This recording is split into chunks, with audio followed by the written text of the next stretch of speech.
1949 குடியரசில் அவர்கள் ஒரு பகுதியில் ஒரு கட்டுரையில் ஐயா அவர்கள் எழுதுகிறார். அதை எழுதும்போது ரொம்ப தெளிவாக சொல்லுகிறார். பலர் நம்முடைய முயற்சியில், பெரியார் அவர்கள் சொல்லுகிறார், நன்றாக கவனியுங்கள், பெரியார் பேசுகிறார், எழுதுகிறார், பலர் நம்முடைய முயற்சியில் கடவுளையும் மதத்தையும் கொண்டு வந்து குறுக்கே போட்டு விட்டதால் நாம் அதை பற்றி ஆராய்ச்சி செய்ய வேண்டியதாயிற்றே ஒழிய உண்மையில் கடவுளையும் மதத்தையும் பற்றி பேச வேண்டும் என்ற அவசியத்தையோ ஆசையையோ கொண்டு நாம் அதில் பிரவேசிக்கவில்லை. ரொம்ப தெளிவாக சொன்னார். ஏன் கொண்டு வந்து நான் அதை பற்றி பேச ஆரம்பிச்சேன்னா, மனிதனுக்கு மனிதன் ஏன் தொடக்கூடாதுன்னு சொல்ற, மனிதனுக்கு மனிதன் ஏன் மிருகத்தை விட ரொம்ப கேவலமாக போற அப்படின்னு சொன்னா, இது யார் செஞ்சதுன்னா, இல்லை இது மதத்தில் செஞ்சது, மதத்தின்படி இருந்தது, அதை நம்ம யாரும் உடைக்க முடியாது, நாங்கள் கேள்வி கேட்க முடியாதுன்னு சொன்னான். உடனே அப்பத்தான் பெரியார் அப்படியே அந்த மதத்தை யார் உண்டாக்குறதுன்னு கேட்டார். அப்பதான் அந்த மதத்துக்கிட்டே போகிறார் பெரியார். அவர் அடிப்படையில் பெரியார் அவர்கள் ஒரு பெரிய தத்துவ ஞானியாக, ஒரு சமூக விஞ்ஞானியாக, ஒரு புரட்சியாளராக இருந்தபோது பெரியார் அவர்கள் சொன்னார், எனக்கு எந்த பற்றும் கிடையாது, நாட்டுப்பற்று கூட வேண்டாம், எனக்கு நாட்டுப்பற்றும் கிடையாது, பின்ன எந்த பற்று தான் உங்களுக்கு உண்டுன்னாரு, எனக்கு அறிவு பற்று, மனித பற்று, இதுதான் மிக முக்கியம்.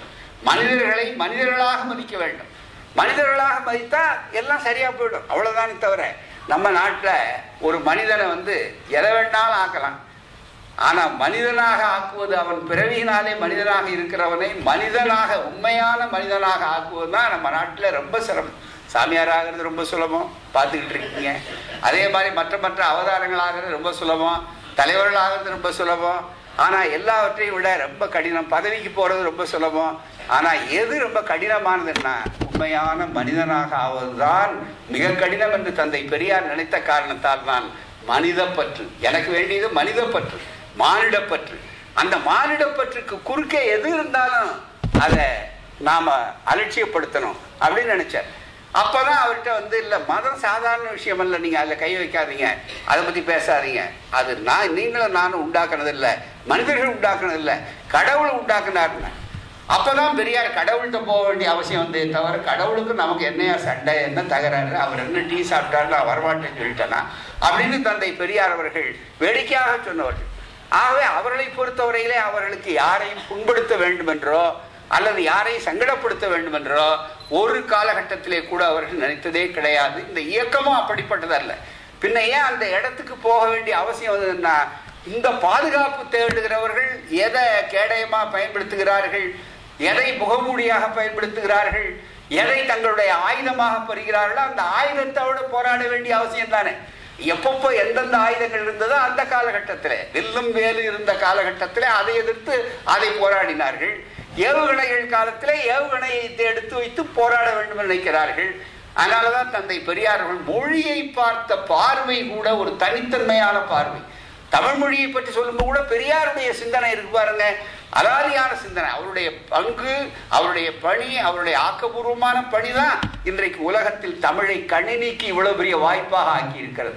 அன்றைக்கு தந்தை பெரியார் 1935 எழுத்து சீர்திருத்தம் என்று சொல்லி எழுத்துக்களை குறைத்து, அதற்கு அன்றைக்கு எவர் பின்பற்றினாலும் பின்பற்றாவிட்டாலும் விடுதலை என்றிருந்தால் நாங்கள் இப்படித்தான் எழுதுவோம், குடியரசு என்றால் அதில் இப்படித்தான் எழுதுவோம் என்று துணிந்து வழிகாட்டினார். அன்றைக்கு புலவர்கள் எதிர்த்தார்கள், பண்டிதர்கள் எதிர்த்தார்கள், பாமரர்கள் வரவேற்றார்கள். அதை பற்றி பெரியார் அவர்கள் யார் எதிர்க்கிறார்கள், யார் ஆதரிக்கிறார்கள் என்பதை பற்றி எனக்கு கவலை இல்லை, எனக்கு சரி என்று பட்டதை எடுத்து செய்வேன், என்றைக்காவது ஒரு நாள் உலகம் என் வழிக்கு வரும் என்று தெளிவாக நினைத்தார். பிறகு அவருடைய 100ஆண்டு விழாவை கொண்டாடிய நேரத்திலே எம்ஜிஆர் அவர்கள் அதை அரசு ஆணையாக தமிழகத்திலே போட்டு, அரசு ஆணையாக வந்த காரணத்தால் முதலில் அதை ஏற்ற ஒரு அரசு இருக்கிறது என்றால் உலகிலேயே தமிழர்கள் வாழக்கூடிய அரசு சிங்கப்பூர் அரசு தான் என்ற பெருமை சிங்கப்பூருக்கு உண்டு. எப்போதுமே மலேயாவிலே கூட அவர்கள் முதலிலே பின்பற்றவில்லை, சிங்கப்பூரிலே செய்து விட்டார்கள் என்று சொன்ன பிற்பாடுதான் பிறகு அவர்கள் செய்தார். இன்றைக்கு அது எவ்வளவு வாய்ப்பாக அமைந்து விட்டது. கணினி யுகம், இணையத்திலே எல்லாவற்றையும் தெரிந்து கொண்டிருக்கிறோம். எதை தெரிந்து கொள்ள வேண்டுமானால் கூகுள் என்று ஒரு தட்டினால் உடனே பேஸ்புக் என்று சொல்லுகிறோம், ட்விட்டர் என்று சொல்லுகிறோம். இவ்வளவு அறிவியல் காலத்துக்கு பெரியார் அவர்களுடைய சிந்தனை எப்படிப்பட்ட சிந்தனை எண்ணி பார்க்க வேண்டும். ஆனால்தான் prophet of the new age அவர்கள் சொன்னது அலங்காரத்துக்கு அல்ல, ஒரு தொலைநோக்காளர். வருங்காலம் எப்படிப்பட்டதாக இருக்கும் என்று சொல்வதற்கு பெரியார் அவர்கள் அதை செய்தார்கள் என்பதற்கு மிகப்பெரிய ஒரு அடையாளத்துக்கு 2 சொல்றார் போறார். இனிவொரு உலகம்னு ஒரு சின்ன உலகம், சின்ன புத்தகம். அந்த புத்தகம் ஒரு திருமணத்துல பேசினார் ஐயா அவர்கள். இனி வரக்கூடிய உலகத்துல என்ன இருக்கு, சுயமரியாதை திருமணம் நடத்தி வைக்கிறார் வடார்காடு மாவட்டத்துல. அங்கு அண்ணா அவர்களும் அந்த சொல்லுகிறார்கள். அப்போதுதான் திராவிட நாடு பத்திரிகை தொடங்கிய காலகட்டம். அவர்கள் போய் அண்ணா அவர்கள் உட்கார்ந்து குறிப்பு எழுதி கொண்டிருக்கிறார்கள். பெரியாருடைய பேச்சு ரொம்ப அற்புதமாக சுதந்திர சிந்தனையோடு போய் கொண்டிருக்கிறது. அப்போது சொல்லுகிறார், இனி வரக்கூடிய உலகத்துல ஆண் பெண் சேர்க்கையே இல்லாம குழந்தை பெப்பாங்க, பரிசோதனை குழாய் குழந்தை இருக்கும் அப்படின்னு ஆரம்பிச்சார். எப்ப 1940கள். இன்னைக்கு நினைச்சு பார்க்க முடியாத காலகட்டம். பல விஞ்ஞானிகள், அவர் கல்லூரிக்கு போகல, அவர் பல்கலைக்கழகங்களுக்கு போகல. ஆனா இன்னைக்கு ஒரு பெரிய அதிசயம் என்னன்னா, பல்கலைக்கழகத்துக்குள் நுழையாத பெரியார், கல்லூரிக்குள் படிக்காத பெரியார் இன்றைக்கு பல்கலைக்கழகங்களே அவர் பெயரால் இருக்கிறது மட்டுமல்ல, பல பல்கலைக்கழகங்கள் அவரை வைத்து ஆய்வு செய்து பல பேர் டாக்டரேட் வாங்கி இருக்கிறார்கள். பல பேர் இன்னும் பெரியார் இருக்கிறார்கள்.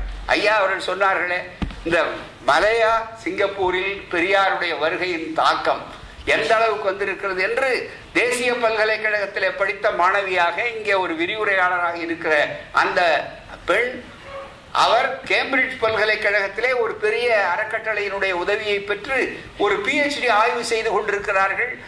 என்னிடத்திலே அவர்கள் ஐயா அவர்கள் சொல்லி அவர்கள் அறிமுகப்படுத்தி கொண்டார்கள். பெரிய ஆய்வு, அவர்களுடைய ஆய்வுக்காகவும் இந்த நூல் தயாரிக்கப்பட்டது. இன்னும் கேட்டால் தனித்தனியே இப்படி வேண்டாம், நல்ல அளவுக்கு அது ஒரு பெரிய மோட்டிவேஷன். எங்களுக்கு ஒரு அவசரம், ஒரு நெருக்கடி. அதனால தேவை உங்களுக்கு, எங்களுக்கு வேண்டிய சோர்ஸ் மெட்டீரியல், அதற்கு மூலாதாரமாக இருக்கிற ஆதாரங்களை எங்களுக்கு தேவை, சான்றுகள் தரவுகள் தேவை என்று கேட்டவுடனே அதற்குரிய வாய்ப்புகளை பெற்றோம். அது எண்ணி பாருங்கள், எவ்வளவு பெரிய வாய்ப்பு. அது மட்டும் இல்லை, சொன்னார் வருங்காலத்தில் எல்லா வகுப்புகள்லாம் ஆசிரியர் இருக்கணும்னு அவசியம் இல்லை. ஒரே ஒரு இடத்துல ஆசிரியர் இருந்தால் போதும். அதில் வீடியோ கான்ஃபரன்சிங் இப்போ சொல்கிறோம் பாருங்க, இதெல்லாம் நினைக்காத காலத்தில், வீடியோ வராத காலத்தில் ஒலி காணொலி அப்படிங்கிறது இன்னைக்கு பூரா எல்லாரும் உட்கார்ந்து கொண்டு அதிலேயே நிர்வாகம் நடத்துகிறார். ஆளும் திறன் அதிலே இருக்கிறது. அதை ஐயா அவர் சொன்னார், ஒவ்வொருவருடைய கையிலும் பையிலும் வானொலி இருக்கும். அது மட்டுமே இல்லை, தொலைபேசி இருக்கும்னார்.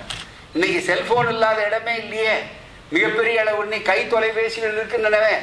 இதை என்றைக்கு சொன்னார் பெரியார் அவர்கள்? அவர் இன்னும் லேபரேட்டரிக்கு போனவர் அல்ல. இன்னும் கேட்டால் போதி மரத்தடி புத்தன் கூட அல்ல. மாறாக அவர் பார்த்து சந்தித்ததெல்லாம் சாதாரண எளிய மக்கள், அவர்கள் பட்ட கஷ்டங்கள், அவர்கள் பட்ட துன்பங்கள். மத்திய அமைச்சராக இருந்து எனக்கு பேராசிரியராக இருந்தவர், பொருளாதாரத்துறையில உலக புகழ் பெற்றவர் டாக்டர் சந்திரசேகர் அவர்கள்.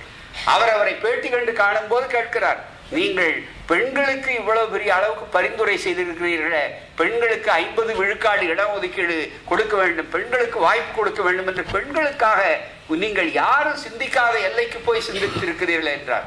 எனக்கு ஒன்றும் இல்லை, அவர்களும் மனிதர்கள் தானே, 2 கையும் இயங்கணுமா இல்லையா? பெரியார் கேட்டார். ஆகவேதான் அவர்களை பற்றி கவலைப்பட்டேன். இது எப்படி உங்களுக்கு இந்த எண்ணம் வந்ததுன்னு கேட்டார். அதை சொல்லுங்க, நான் பதிவு பண்றார். அவர் கேள்வி கேட்டு வானொலிக்காக பேட்டிக்காக. அந்த நேரத்தில் பெரியார் சொன்னார், வேற ஒன்றும் இல்லை, எனக்கு பக்கத்து வீட்டுக்காரன் ஒருத்தன், அவன் குடிச்சிட்டு வந்து தன்னுடைய மனைவியை போட்டு அடிச்சுக்கிட்டே இருப்பான். நான் போய் தலையிட்டாதான் உடனே அவன் பயந்துக்கிட்டு எனக்காக விட்டுருவான்.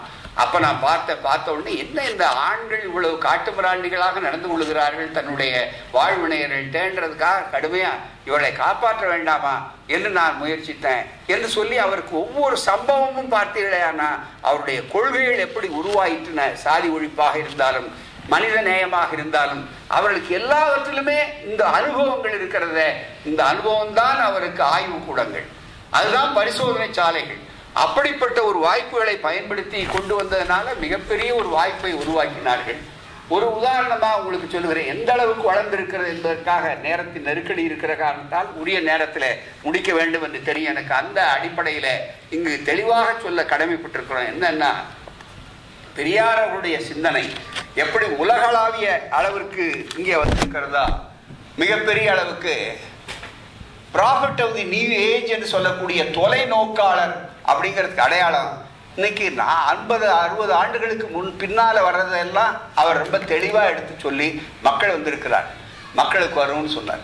அது மாதிரி இந்த நாட்டுக்கு வந்து பிரச்சாரம் செய்த போது சொன்னார்களே ரொம்ப அழகாக இந்த நூல்ல.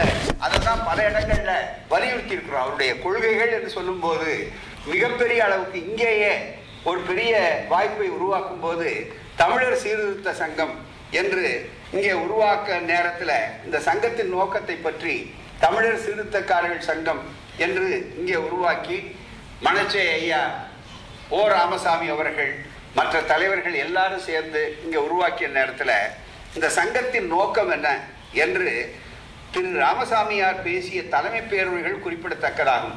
இந்த சங்கத்தின் நோக்கம் என்று சொல்லும்போது 5 நோக்கத்தை இதில் குறிப்பிடுகிறார். இந்த 5 நோக்கமும் எவ்வளவு இந்த நாட்டை உயர்த்தி இருக்கிற, இந்த நாடு இவ்வளவு வளர்ந்திருக்கிறது என்று சொன்னால் பெரியாருடைய வருகையும் பெரியாருடைய பிரச்சாரத்தினுடைய தாக்கமும் பலனும் எப்படி வந்திருக்கிறது என்று இளைய தலைமுறைக்கு போய் சேர வேண்டும். இந்த நூல் அந்த வகையிலே ஒரு நல்ல ஒரு கருவி என்று கூட சொல்ல வேண்டும். இந்த வகையிலே சங்கத்தின் நோக்கங்களை குறிப்பிடுகையில் இந்த நூலில் 226வது பக்கத்திலே குறிப்பிடப்படுகிறது. மக்கள் பிறவியில் உயர்வு தாழ்வு கற்பிக்கும் வருணாசிரம தர்மத்தையும் தீண்டாமையையும் ஒழித்தல் தமிழர் சீர்திருத்த சங்கத்தினுடைய முதல் அந்த காலகட்டத்தில் இருந்து. 2, பெண்களுக்கு உரிமை அளித்தல். 3, எப்போ இதெல்லாம் 1940 உருவாக்கப்படுகிறது. அந்த 40 உருவாக்கப்பட்ட பிற்பாடு அவர்கள் மறுபடியும் இதை எடுத்து சொல்லுகிறார்கள். அறிவு விருத்திக்கான கல்வியை போதித்தல். 3வது, இதுல யாருக்காவது மாறுபட்ட கருத்து இருக்க முடியுமா? மனிதம் என்று சொன்னால் மனிதத்தை எப்படி உருவாக்குவது, நல்ல மனிதர்களை எப்படி உருவாக்குவது, அதுதான் மிக முக்கியம். அறிவுக்கு விருத்தியான கல்வியை போதித்தல். சிக்கன முறையை கை கொள்ளுதல். பெரியாருடைய சிக்கனம் இருக்க, அதுதான் மற்றவர்களுக்கு எடுத்துக்காட்டு. பெரியார் விளக்கம் சொன்னார். பெரியாரை ரொம்ப பேர் தவறா புரிந்து கொண்டு பெரியார் கஞ்சையா, பெரியார் கருமியா, பெரியார் பணம்னா அவர் மாதிரி பணத்தாசை பிடிச்சவங்க யாரும் கிடையாது, மேலிருந்த வாரியா சொல்லுவார். அவரே சொல்றார், எனக்கு மாதிரி பணத்தாசை வேற யாருக்கும் கிடையாதுன்னு சொல்லிட்டு பெரியார் சொல்றார். ஆனா அவ்வளவு பணத்தை யாருக்கு வைத்து விட்டு போனார்? தன்னுடைய பிள்ளைகளுக்கா, தன்னுடைய உறவினர்களுக்கா, தன்னுடைய பேர பிள்ளைகளுக்கா, தன்னுடைய குடும்பத்துக்கு இல்லை, மக்களுக்கே கொடுத்த மாபெரும் தலைவர் ஒரு உண்டு என்றால் அது தந்தை பெரியார். அவ்வளவு சொத்தையும் ஒன்றும் பாக்கி இல்லாம கடைசியில் அவர்கிட்ட மரண வரி போடுறதுக்கு டெத் டியூட்டி என்ன இருக்குன்னு வருமான வரிக்காரவர் தான். டெத் டியூட்டி என்ன இருக்கு, என்கிட்ட கடைசி பொட்டி கூட இல்லை, அவ்வளவுதான் தவிர அந்த பொட்டியை சேர்த்து வச்சு புதைச்சிட்டாங்க அப்படின்னு சொன்னாங்க. அது மாதிரி அளவுக்கு மிகப்பெரிய ஒரு வாய்ப்பாக அமைந்தது. அந்த வாய்ப்பிலே இது எடுத்து சொன்னார். அது மட்டுமல்ல, இங்கே சொல்லும் போது இந்த மக்களுக்கு சொன்ன அறிவுரைகள் இருக்கு பாருங்க, ரொம்ப அற்புதமாக இதுல இருக்கும். இங்க சொல்றார், இங்க வந்தனுடைய தாக்கம் இன்னைக்கு பாருங்க. இன்றைக்கு ஒரு செய்தி வந்திருக்கிறது, நேற்று ஒரு செய்தி வந்தது.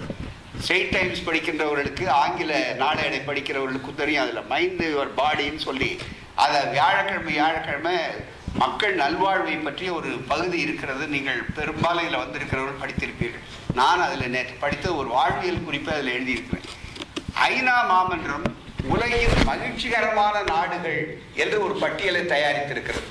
அந்த மகிழ்ச்சிகரமான happiest countries in the world என்று சொல்லக்கூடிய அந்த ஐநா மாமன்றம் தயாரித்த அந்த பட்டியல்ல 50 நாடுகளை எடுத்து போட்டிருக்கிறார். முதல் 50 நாடுகள் வரிசைப்படுத்தி இருக்கிறாங்க. 1, 2, 3 வரிசைப்படுத்தப்பட்டது, தரவரிசைப்படுத்தப்பட்டது.